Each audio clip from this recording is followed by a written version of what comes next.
A seguir, você vai ouvir um trecho do programa Bom Exemplo FM, da Rádio ABC. Aqui você pode ouvi-lo quando, como e onde quiser. E também pode mandar para os amigos, claro. Boa audição! E hoje eu converso, então, com os indicados da categoria Fé e Espiritualidade no Destaques Bom Exemplo. Essa iniciativa que, para mim, é muito mais um reconhecimento do que uma competição, mas como tem votação, pode acessar lá no site para conhecer um pouco mais dessas histórias. Eu converso agora com ela, que é uma monja zen budista ordenada pela monja Koen no ano de 2009 e desde 2017 é uma discípula transmitida. A gente vai entender um pouco mais sobre isso, como funciona e como é o trabalho e o cotidiano dessa pessoa que é muito transformadora na vida de todo mundo com quem convive, que é a monja Kokai. Bem-vinda ao Bom Exemplo, monja. Estamos aqui, então, para conversar um pouquinho. Saúdo a todos e é com muita alegria e satisfação que estamos nesse momento conversando um pouquinho, fazendo algumas reflexões. Enfim, estou à disposição. E a gente tem muito prazer em receber a senhora aqui no nosso programa para conhecer mais sobre esse trabalho, que eu tenho certeza que tem muita profundidade, que é um trabalho que tem feito sempre muito a diferença, mas como a gente falava anteriormente aqui no programa também, eu acho que nesse momento que a gente está vivendo, de pandemia, de epidemia mundial, a gente nunca precisou tanto dessas expressões de fé e espiritualidade, seja aquela que conforta mais a cada uma das pessoas. Eu acho que esse é um momento muito sensível para a gente falar nesse tema também. E eu quero saber da senhora como que funciona esse trabalho, esse cotidiano e como tem sido desde essa ordenação como monja.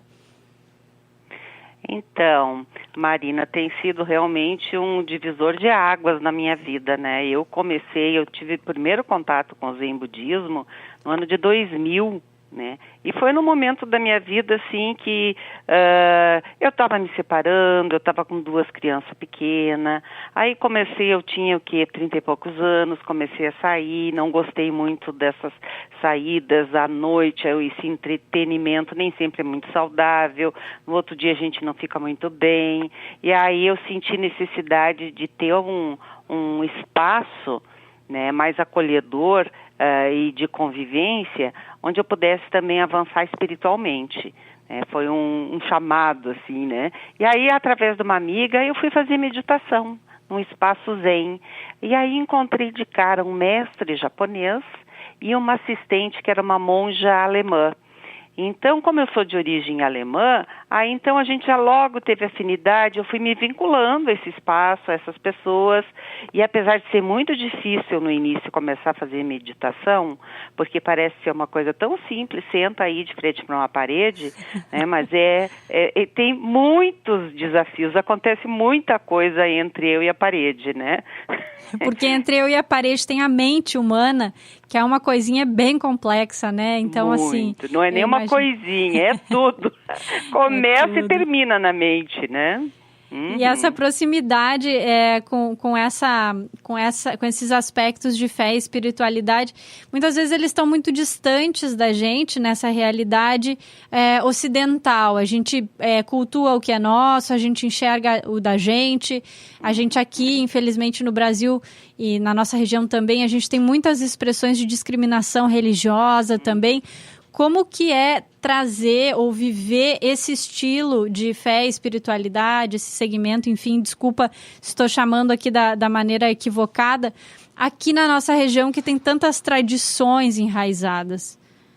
Então, acaba sendo um espaço riquíssimo de diversidade, de pluralidade.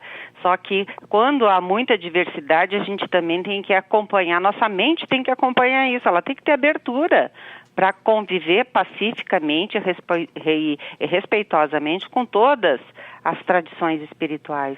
Então, eu tenho tido a oportunidade de fazer muitas amizades, conhecer pessoas muito especiais, justamente os meus pares de outras religiões, onde a gente realiza trabalhos e encontros e muitos diálogos interreligiosos, né?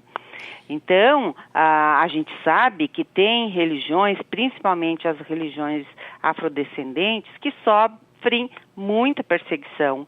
E haja visto também que a gente está vivendo um momento assim de fundamentalismo religioso no país, o que acaba sendo perigoso e sabe-se lá onde isso pode chegar, né? E que tem espaço para todos, né? Isso me remete um pouco ao que a gente falava de microfone fechado antes aqui. Eu acho que esses embates, a discriminação tão acirrada que a gente vive hoje, nesse momento aqui onde a gente, no país, enfim, me lembra muito essa questão das polaridades, né? O feio e o bonito, o que é certo, o que é errado, o que pode, o que é proibido.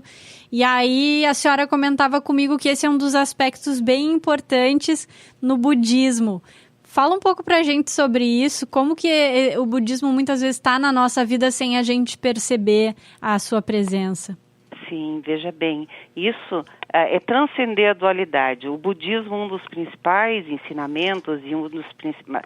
A gente se nomeia como praticante budista. Tem um ensinamento, mas à medida que a gente vai praticando, a gente passa a ser um ensinamento. Não é um ensinamento que está fora da gente, porque daí a gente continua muito na dualidade.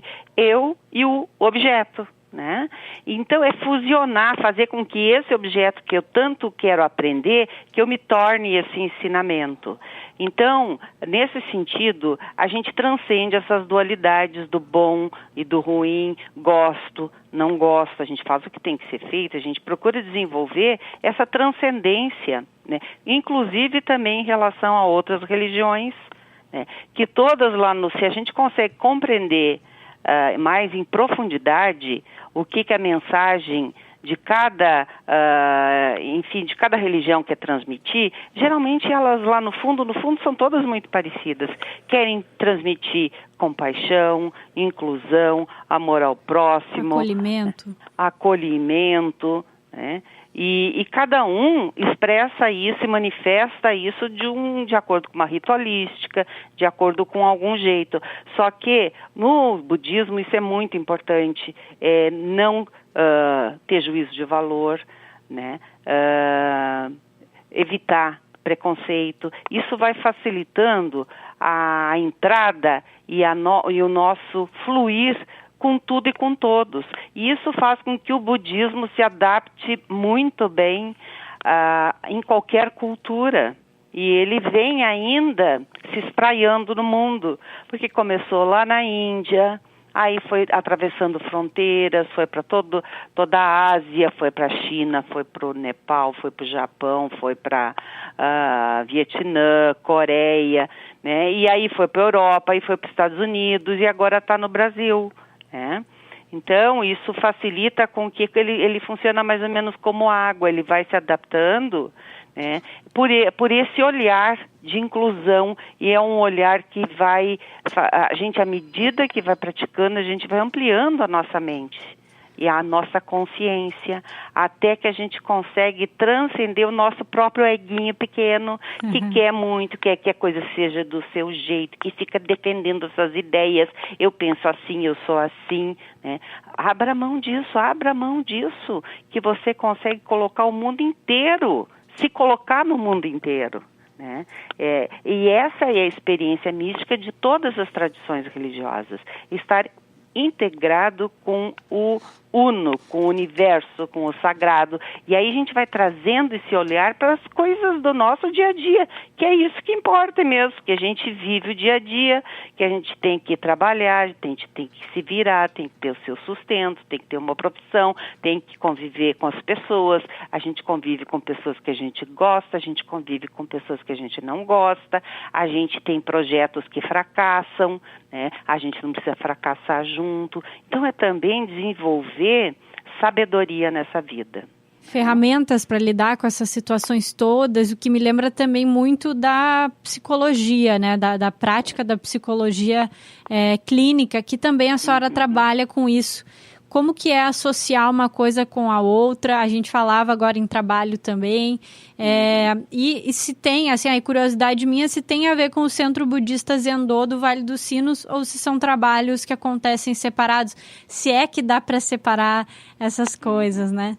As instituições podem ser separadas. Tem o Zen Vale dos Sinos E tem a prática clínica da psicóloga, que é a Vânia, e a monja Cocai. Só não tem mais como separar as duas. No início, quando eu fui ordenada em 2009, eu já tinha 9 anos ali de prática budista, já conseguia fazer alguns links, sabe? Onde a monja e a psicóloga ficavam muito pertinho, né? Mas ainda havia duas paralelas, né? Hoje as duas estão muito próximas. Às vezes o olhar da psicóloga contribui com a monja, muitas vezes contribui, porque ter o olhar da psicologia, da psicanálise é muito enriquecedor.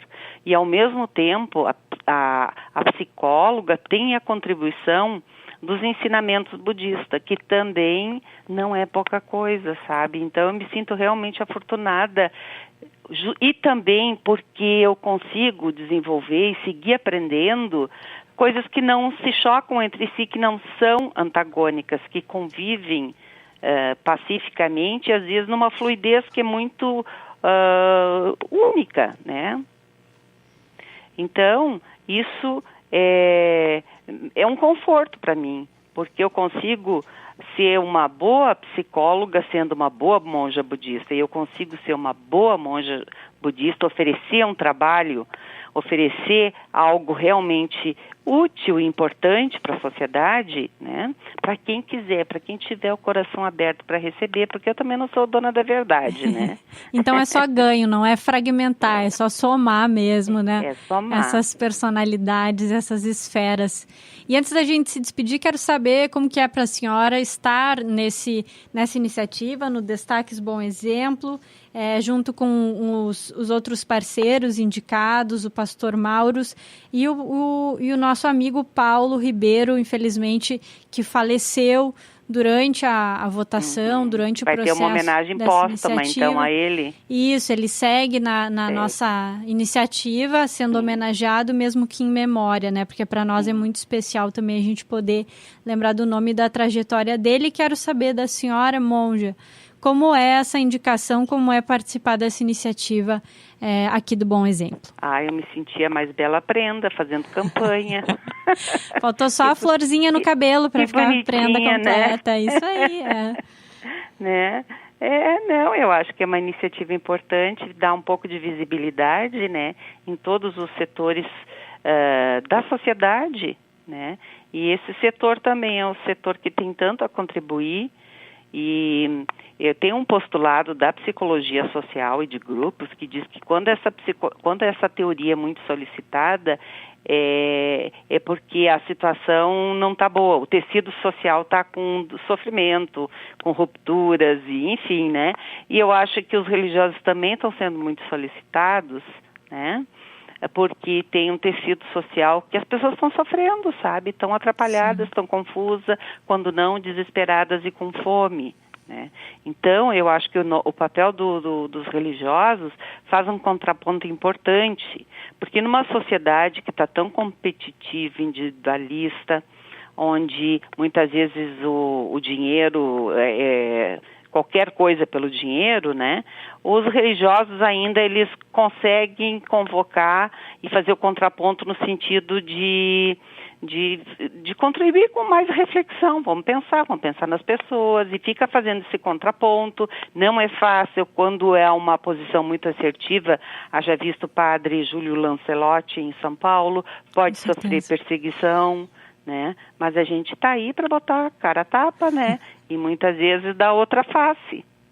Muitas vezes dá outra face, doloroso que seja, mas fazendo o que a gente acredita que tem que ser feito, claro, né? Porque quero agradecer. Algum momento a gente fez um voto para isso, né? Com certeza. Eu quero agradecer o tempo da senhora de conversar aqui com a gente, dizer que é um prazer e uma satisfação e que a gente segue aí, então, com essas expressões de homenagem lá no destaquesbomexemplo.gruposinos.com.br para quem quiser conhecer um pouco mais dessas histórias e também expressar a sua homenagem por meio do voto.